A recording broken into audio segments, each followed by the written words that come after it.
have created significant long-term challenges for the United Kingdom. That is why my government's priority is to make the difficult but necessary long-term decisions to change this country for the better. A single envelope arrived at 7:18 a.m. that would destroy Queen Camilla forever. What she read inside left her sobbing uncontrollably, her cries echoing through the halls. Palace staff stood frozen in shock.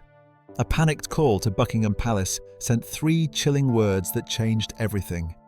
She's broken down. The DNA results confirmed the unthinkable, exposing a secret buried for 50 years. Our efforts as a charity into leveraging the unique power of books to help rebuild lives, and are committed to taking them into places where they are so badly needed and often so sadly absent. King Charles raced home in his helicopter. Prince William and Princess Anne were briefed immediately. The results inside that envelope weren't just unexpected. They were devastating in a way that confirmed suspicions whispered about for generations within certain aristocratic circles. What made this morning different from countless other difficult days in royal history was the clinical, undeniable nature of what had been revealed. This wasn't speculation or tabloid gossip. This was science, documented and verified. The news didn't break through official channels or carefully prepared palace statements, as these things typically do. Instead, it came through a frantic phone call placed at 7:18 that morning. A senior aide whose voice reportedly shook with an emotion that decades of royal service had trained him to suppress, contacted Buckingham Palace with just 3 words that immediately conveyed the severity of the situation. She's broken down. Those 3 words were enough to send ripples of concern throughout the entire institution. Within minutes, the palace entered what insiders described as a state of emergency lockdown. This had nothing to do with security threats or public scandal in the traditional sense. It had everything to do with protecting information that had just been confirmed in the most clinical and undeniable way possible through genetic testing. At Raymill House, where Queen Camilla had retreated for privacy, staff reported hearing sounds they had never associated with the normally composed and resilient woman they had served for years. One housekeeper, who had worked for Camilla for nearly 20 years, later told a confidant that she had never heard such anguish. Not during the darkest days of public condemnation in the late 1990s and early 2000s. Not during the years when Camilla was widely viewed as the villain in Charles and Diana's marriage. Not even during more recent difficulties and public criticism. This was different. This was the sound of someone whose entire understanding of themselves and their life had suddenly collapsed. The source of this breakdown was contained in a thick cream-coloured envelope that had been delivered just after 7 that morning. The delivery was made by a trusted aide who had flown overnight from Zurich specifically for this purpose. Inside was a document bearing the letterhead of one of Europe's most prestigious private genetic laboratories. This particular facility was known in elite circles for handling extremely sensitive cases involving aristocratic families, inheritance, disputes, and questions of lineage that could never be asked publicly but demanded private answers. The document itself was brief, clinical, and absolutely devastating in its clarity. Queen Camilla had made the decision to open the envelope alone in her study. She would later describe this choice to Charles as both the bravest and most foolish thing she had ever done. The results inside confirmed what anonymous letters had been suggesting for months. They confirmed what medical necessities had forced into the open. They confirmed what whispered speculation had danced around for nearly 50 years. The DNA analysis had been conducted with samples from multiple family members and verified through independent testing. What it revealed were truths about her children's paternity that overturned decades of accepted narrative within both the royal circle and the wider aristocracy. Her first phone call went to King Charles, who was in Scotland at the time, reviewing estate matters at Balmoral. Those who happened to overhear the king's side of the conversation reported that he went completely silent after the initial greeting. He listened for what seemed like an eternity before finally saying, in a voice that one observer described as stripped of all emotion, "I'm coming now." He immediately cancelled every engagement on his schedule, ordered his helicopter prepared, and within 90 minutes was airborne, racing south toward a confrontation he had desperately hoped would never arrive. The second call went to her children, Tom Parker Bowles and Laura Lopes. According to sources close to the family, both conversations were brief, filled with anguish, and included the kind of apologies that can never adequately address the magnitude of what had been hidden for so long. Tom reportedly asked only one question during that difficult call. Does father know? The answer, both complicated and painful, was that Andrew Parker Bowles had always known about the true circumstances. He had agreed to the arrangement decades ago and had maintained what many in aristocratic circles would call a necessary fiction, valuing social stability over what others might consider emotional honesty. Inside Buckingham Palace, senior staff moved with urgent efficiency once the initial shock began to subside. The information was immediately classified at the highest possible level of confidentiality. Only a handful of people, fewer than 10 individuals in the entire royal household, were briefed on the actual content of the DNA results. Everyone else was simply told that Queen Camilla had experienced a personal medical emergency. All inquiries were directed to a single designated communications officer who had been instructed to say absolutely nothing of substance to anyone asking questions. Prince William was briefed personally by his private secretary at 8:30 that morning. His reaction, as described by those present, was controlled but clearly intense. This revelation represented a complicated moment for him. On one hand, it was vindication of sorts. It provided proof that the concerns about Camilla's judgment and her complicated relationship with truth had foundation beyond mere protocol violations or personal feelings. But it was also a crisis that threatened to destabilize his father at precisely the moment when the monarchy needed strength, clarity, and stability. William's first question was reportedly both practical and strategic. Who else knows, and how do we contain this? Princess Anne was briefed shortly after William. She responded with her characteristic directness, reportedly saying that the truth was always going to surface eventually.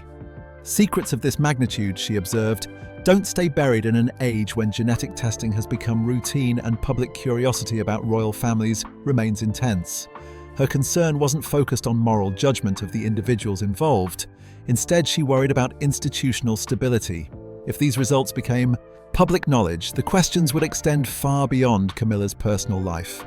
They would venture into territory that touched the monarchy's credibility on matters of lineage, a subject that, however outdated it might seem to modern sensibilities, still carried significant weight in both constitutional terms and public perception. By mid-morning, as news of Camilla's breakdown spread through the tight network of senior palace staff, one question dominated every whispered conversation in every corridor of every royal residence. What exactly had the DNA results revealed? And perhaps more importantly, how had what should have been a routine medical screening evolved into a crisis that left a queen consort sobbing alone in her study while the king raced south in a helicopter and the entire institution braced for a truth it had spent half a century carefully avoiding? To understand how the monarchy arrived on this devastating December morning, we need to step back through the months of mounting pressure that made DNA testing unavoidable. The story begins not with scandal or accusation, but with something far more mundane and far more impossible to ignore. A medical emergency that required genetic information no one in the family wanted to provide. It started in late August when Tom Parker Bowles, Camilla's son, experienced a health scare that sent him to a private London hospital for comprehensive screening. The doctors reviewing his family medical history identified patterns that suggested potential hereditary conditions. These required genetic testing to assess properly. In modern medicine, this is a routine procedure, but for a family with secrets embedded in its very foundation, nothing about genetics could ever be routine. Tom provided samples and underwent the testing. When the results came back, they included markers that didn't align with the Parker Bowles family medical history on file. The attending physician, bound by medical ethics, but aware of the sensitive nature of treating anyone connected to the royal family, approached the situation with careful discretion. He suggested in the gentlest possible terms that Tom might want to verify his paternal lineage for the sake of accurate medical records. It was phrased as practical advice, nothing more. But Tom understood immediately what was being suggested, and the ground beneath his understanding of himself shifted in ways that no amount of composure could fully conceal. Tom confronted his mother in early September during what was supposed to be a quiet family lunch at Ray Mill House. According to those who knew about the conversation afterward, Camilla initially deflected. She suggested that medical records from decades past were often incomplete or unreliable. But Tom pressed gently but firmly, and eventually she admitted that there were complexities in her past that she had hoped would never require explanation. She didn't confirm the specifics that day, but her inability to deny the implications told Tom everything he needed to know. Meanwhile, whispers had been growing louder in circles that intersected with both the royal family and the old aristocracy. Anonymous letters began arriving at Buckingham Palace in late September. These letters didn't make threats or demands, they simply posed questions.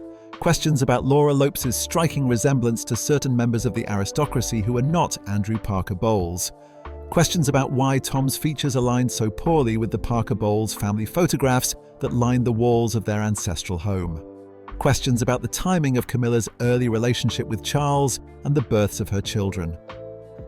The letters were never traced to a single source, but palace security noted that they arrived with knowledge that suggested someone from within aristocratic circles. Someone who had been present during the relevant years, and who perhaps felt that truth mattered more than the social stability that silence had preserved for so long. Whether motivated by conscience, revenge, or simply the impulse to expose what everyone suspected but no one acknowledged, the letters achieved their purpose. They made the questions impossible to ignore. By October, the situation had reached Prince William's attention through intelligence briefings that monitored potential threats to the monarchy's reputation. William saw immediately how genetic questions about Camilla's children could explode into a crisis that touched not just her credibility, but the institution's relationship with truth itself. If the monarchy had knowingly accepted and celebrated a fabricated family narrative for decades, what else might the public assume had been similarly constructed? Princess Anne, briefed separately, responded with her characteristic pragmatism. If there are questions about lineage, she advised Charles during a tense meeting at Balmoral in late October, answer them definitively. Uncertainty is more dangerous than difficult truth. The institution has survived scandal before. It cannot survive the appearance of ongoing deception. Her words carried weight precisely because Anne had spent 7 decades watching the monarchy navigate various crises. She understood that the rules had fundamentally changed in an era where genetic testing was accessible, affordable, and increasingly routine. King Charles found himself in an impossible position. The woman he had loved for decades, the woman he had finally been able to marry and crown as his queen consort, was facing questions that threatened to unravel not just her own narrative, but the legitimacy of the family structure they had presented to the world. Yet he also understood Anne's point. If the questions persisted and the palace remained silent, the speculation would only grow more damaging. Better to know the truth privately and control how it might eventually surface than to wait for some future crisis to force revelation at the worst possible moment. The pressure intensified in November when Laura Lopes, Camilla's daughter, received her own medical consultation that raised similar questions about genetic history. The doctors were more direct this time, having learned of Tom's situation through the interconnected world of private medical practices serving aristocratic families. Laura, confronted with the same implications her brother had faced, went directly to her mother and demanded the complete truth. No deflection, no gentle evasions, just the facts about who her biological father actually was. Camilla, cornered by medical necessity, family pressure, and the mounting weight of secrets she had carried for nearly 50 years, finally agreed to comprehensive DNA testing in mid-November. The decision wasn't made lightly or quickly. It came after consultations with Charles, painful conversations with Andrew Parker Bowles, who had maintained the fiction for decades out of aristocratic loyalty and genuine affection for the children he had raised as his own, and legal advisors who explained exactly what the results might mean for everyone involved. The testing was arranged through the most discreet channels available. A private Swiss laboratory, one that had handled sensitive genetic questions for European royal and aristocratic families for 3 generations, agreed to conduct the analysis with absolute confidentiality. Samples were collected from Camilla, from Tom, from Laura, and from Andrew Parker Bowles, who participated with what observers described as the weary resignation of a man who had always known this day would eventually arrive. Additional samples were secured from other relevant parties through methods that were never fully explained, but which involved the kind of access only the royal family's security apparatus could arrange. The samples were couriered to Zurich in late November. The laboratory confirmed receipt and estimated results would be available in 3 weeks, putting the timeline right at the beginning of December. Those 3 weeks were among the longest of Camilla's life. She later described this period as being suspended between two versions of reality. One where the family narrative she had presented for decades might somehow be confirmed despite all evidence to the contrary. And another where everything she had built, every relationship she had shaped, every public appearance she had navigated would be revealed as constructed on a foundation of deliberate deception. As November turned to December and the results grew imminent, Camilla retreated further into Raymill House. She declined most social engagements and spoke to only her closest confidants. Charles visited when he could, but the tension between them had grown heavy with the weight of approaching truth. They both knew that whatever the envelope from Zurich contained, their relationship would be fundamentally altered by it. Some truths, once confirmed with scientific certainty, can never be walked back or softened by context. The decision to conduct DNA testing through a Swiss laboratory wasn't arbitrary or simply a matter of geographic convenience. It was strategic, calculated, and rooted in generations of European aristocratic tradition. This tradition understood that some questions required answers, but could never be asked publicly. The facility chosen, located in a discreet building outside Zurich, had served royal families across Europe for decades. It handled paternity disputes, inheritance claims, and lineage verification with the kind of absolute confidentiality that only extreme wealth and power could command. The sample collection happened over 3 carefully coordinated days in late November.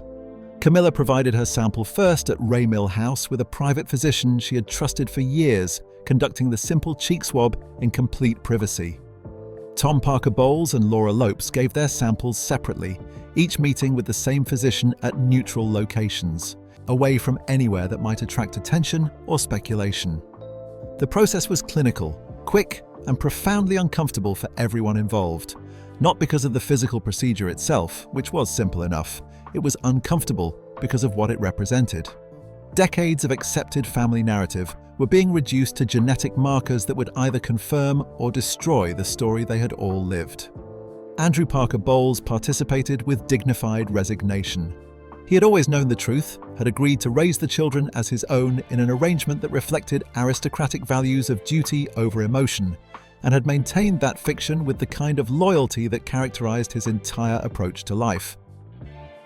His sample was collected at his London residence, and those present reported that he showed no emotion beyond a slight tightening around his eyes when the physicians sealed the sample container. The most complicated collection involved samples from the suspected biological fathers. These were men whose identities were known within certain aristocratic circles, but had never been publicly confirmed or even seriously investigated. Palace security, operating with resources and access that bypassed normal legal constraints, secured these samples through methods that were carefully documented for internal records, but would never see public disclosure.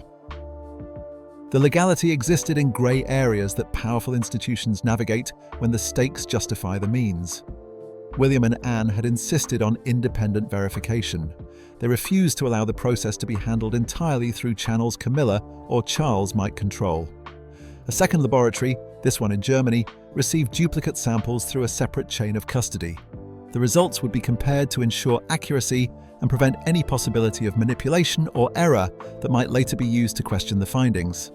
This dual verification added complexity and cost, but it also guaranteed that whatever the results showed, they would be scientifically unassailable. King Charles occupied a painful middle ground throughout the process.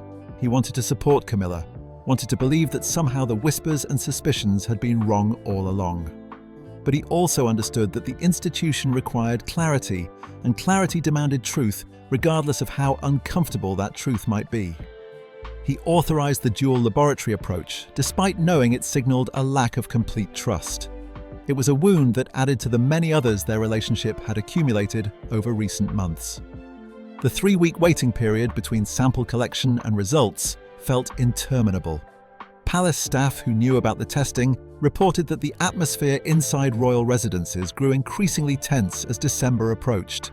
Camilla stopped sleeping properly, her face taking on a hollow, haunted quality that makeup couldn't conceal.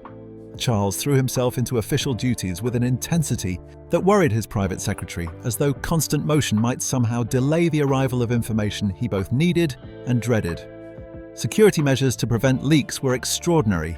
Fewer than 8 people in the entire royal household knew the complete details of what was being tested and why. Communications were conducted through encrypted channels. The laboratories were paid through untraceable accounts, and every person involved signed confidentiality agreements backed by legal consequences severe enough to ensure silence. The monarchy had survived many scandals before, but this secret, if it leaked before the palace controlled the narrative, could damage the institution's credibility in ways that would take generations to repair. December 3rd dawned cold and grey over the Wiltshire countryside, where Raymill House sat nestled among bare winter trees. Camilla had been awake since 5 in the morning, unable to sleep as the anticipated arrival time approached. The courier from Zurich was scheduled to arrive at 7, and she had insisted on receiving the results alone. Without Charles present, without staff hovering, without anyone who might witness whatever reaction the envelope's contents provoked. At precisely 7:13, a black sedan pulled through the gates. The trusted aide who had flown overnight from Switzerland emerged, carrying a leather portfolio that seemed far too ordinary for the weight of what it contained. He handed it to Camilla at the door with a brief nod. No words were exchanged, and he departed immediately. Some deliveries require no conversation, no pleasantries, just the transfer of information that will change everything. Camilla stood in her entrance hall, holding the portfolio for nearly 5 minutes, unable to move forward or retreat. Her hands trembled slightly, and her breathing had become shallow and rapid. Finally, she walked to her private study, closed the door, and sat at the desk where she had written countless letters, managed household affairs, and navigated the complicated logistics of being connected to the royal family for decades. She opened the portfolio with hands that shook visibly. The report was professionally formatted, dense with genetic terminology and statistical analysis, but the conclusions were presented with clinical clarity that required no scientific background to understand. The first section addressed Tom Parker Bowles. The genetic markers definitively excluded Andrew Parker Bowles as the biological father. The probability of paternity for the suspected biological father, a man Camilla had been involved with during the relevant period, exceeded 99.9%. There was no ambiguity, no room for alternative interpretation, just a cold, scientific fact. The second section addressed Laura Lopes. Again, Andrew Parker Bowles was excluded as biological father. The genetic analysis pointed to a different man than Tom's biological father, confirming that both children had been conceived outside her marriage to Andrew during overlapping but distinct relationships that she had maintained with careful secrecy. The probability statistics were equally definitive, equally impossible to dispute or explain away. Camilla read the conclusions 3 times, each reading confirming what she had feared for the past 3 weeks. The truth she had buried for nearly 50 years, the secret she had protected through 2 marriages, countless public appearances, and her elevation to Queen Consort was now documented in black and white with the authority of modern science behind it. There was no escaping it, no reframing it, no hoping it might somehow be wrong. Her first phone call to Charles was barely coherent. She wept through most of it, managing only fragments of sentences between sobs. "The results," she gasped. "It's confirmed. Everything they suspected. Both children." Charles, receiving this news while reviewing papers in his Balmoral study, felt something inside him crack. Not anger. Exactly, though that would come later. Something closer to profound grief for the woman he loved and the impossible situation they now faced together. "I'm coming now," he said, his voice stripped of all emotion except determination. Within minutes, he had cancelled his entire day's schedule and ordered his helicopter prepared. The staff, accustomed to sudden changes but surprised by the urgency, asked no questions. The king's expression made clear that this was not a moment for curiosity or delay. Camilla's second call went to Tom, then Laura. Both conversations followed similar patterns.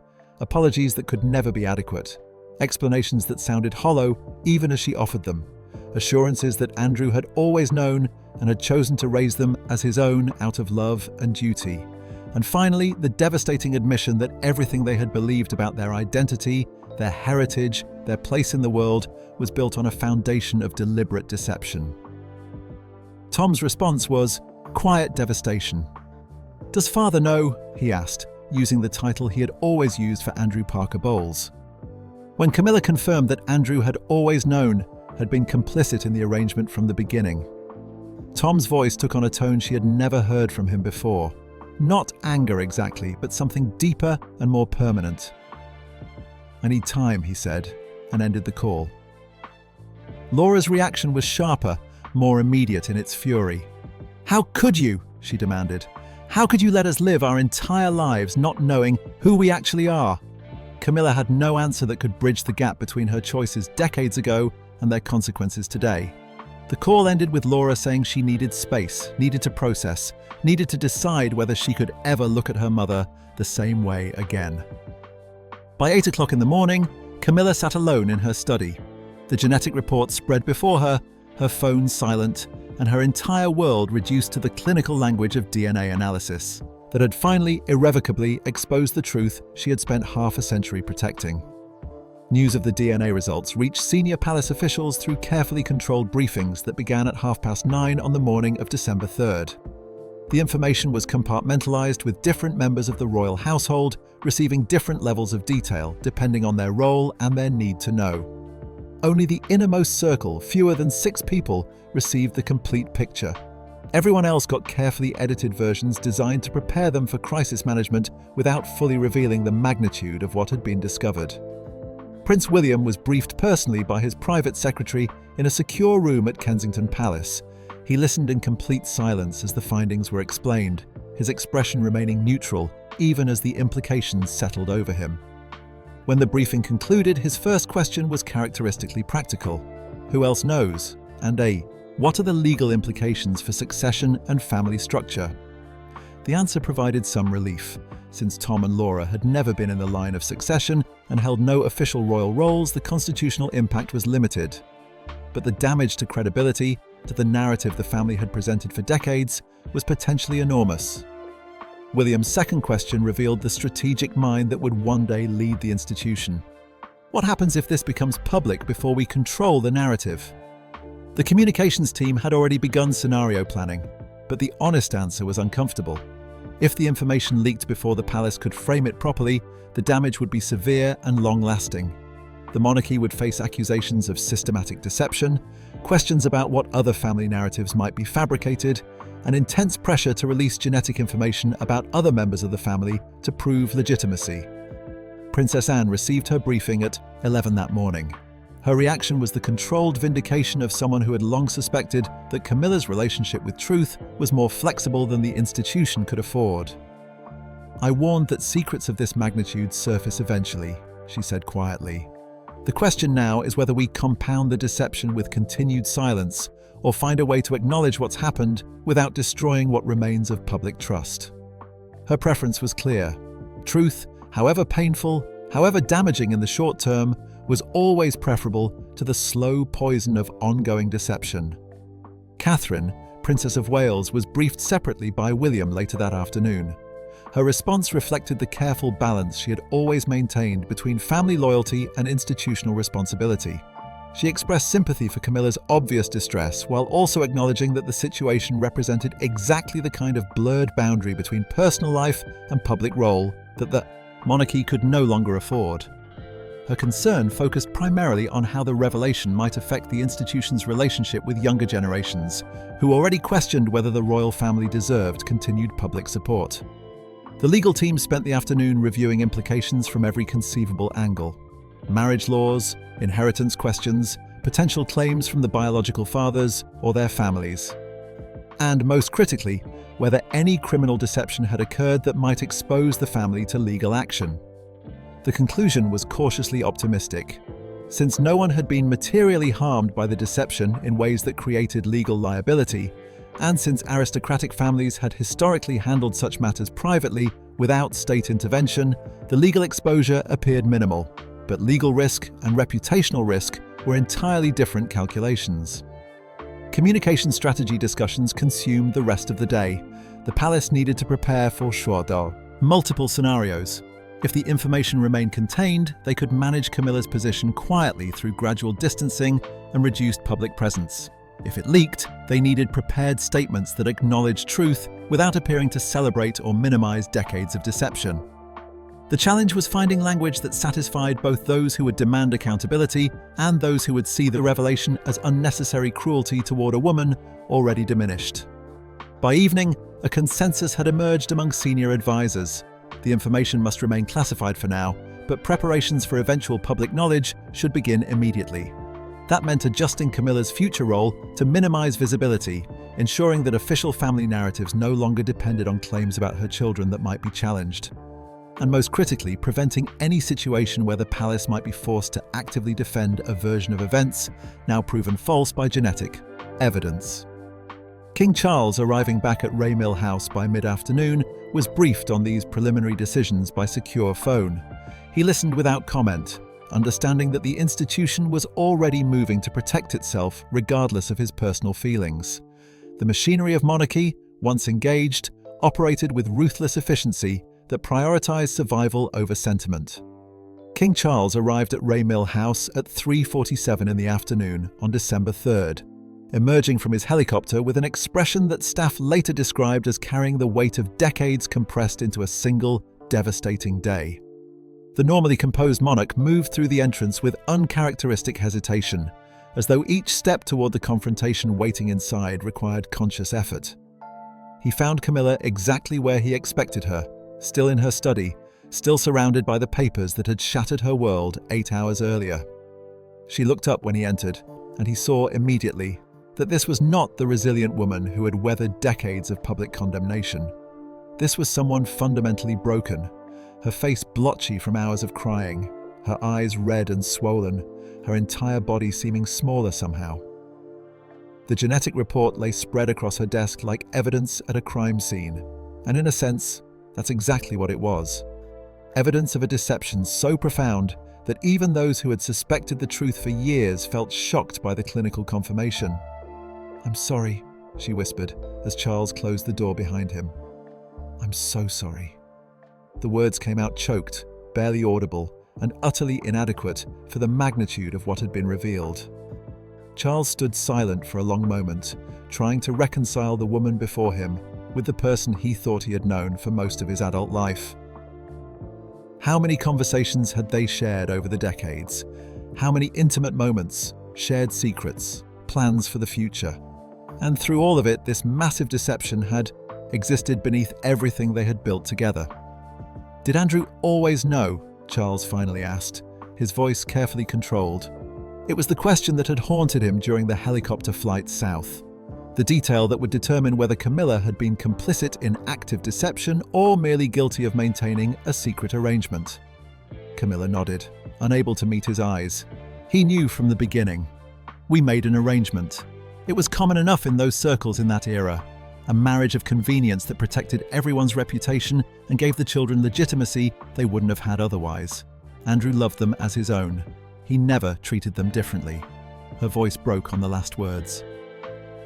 "But you never told me," Charles said quietly. It wasn't an accusation exactly, more a statement of fact that carried its own weight. "In all the years, all the conversations about honesty and truth, you never told me that your children weren't Andrew's." The pain in his voice was evident now, breaking through the controlled exterior. Camilla's response came between sobs. "I was ashamed. I thought if you knew the full truth, knew that both children came from different affairs, you would see me differently. As damaged, as unworthy of the role I eventually hoped to fill beside you. By the time we were together seriously, the secret had existed for so long that admitting it felt impossible." "The children," he said finally, turning back to face her. "How are they?" It was the question of a man trying to find solid ground in a situation where everything had shifted. Whatever anger or betrayal he felt toward Camilla, the children had done nothing wrong beyond being born into circumstances they never chose. "Devastated," Camilla whispered. Tom was quiet, controlled, but I could hear it in his voice. Everything he thought he knew about himself just evaporated.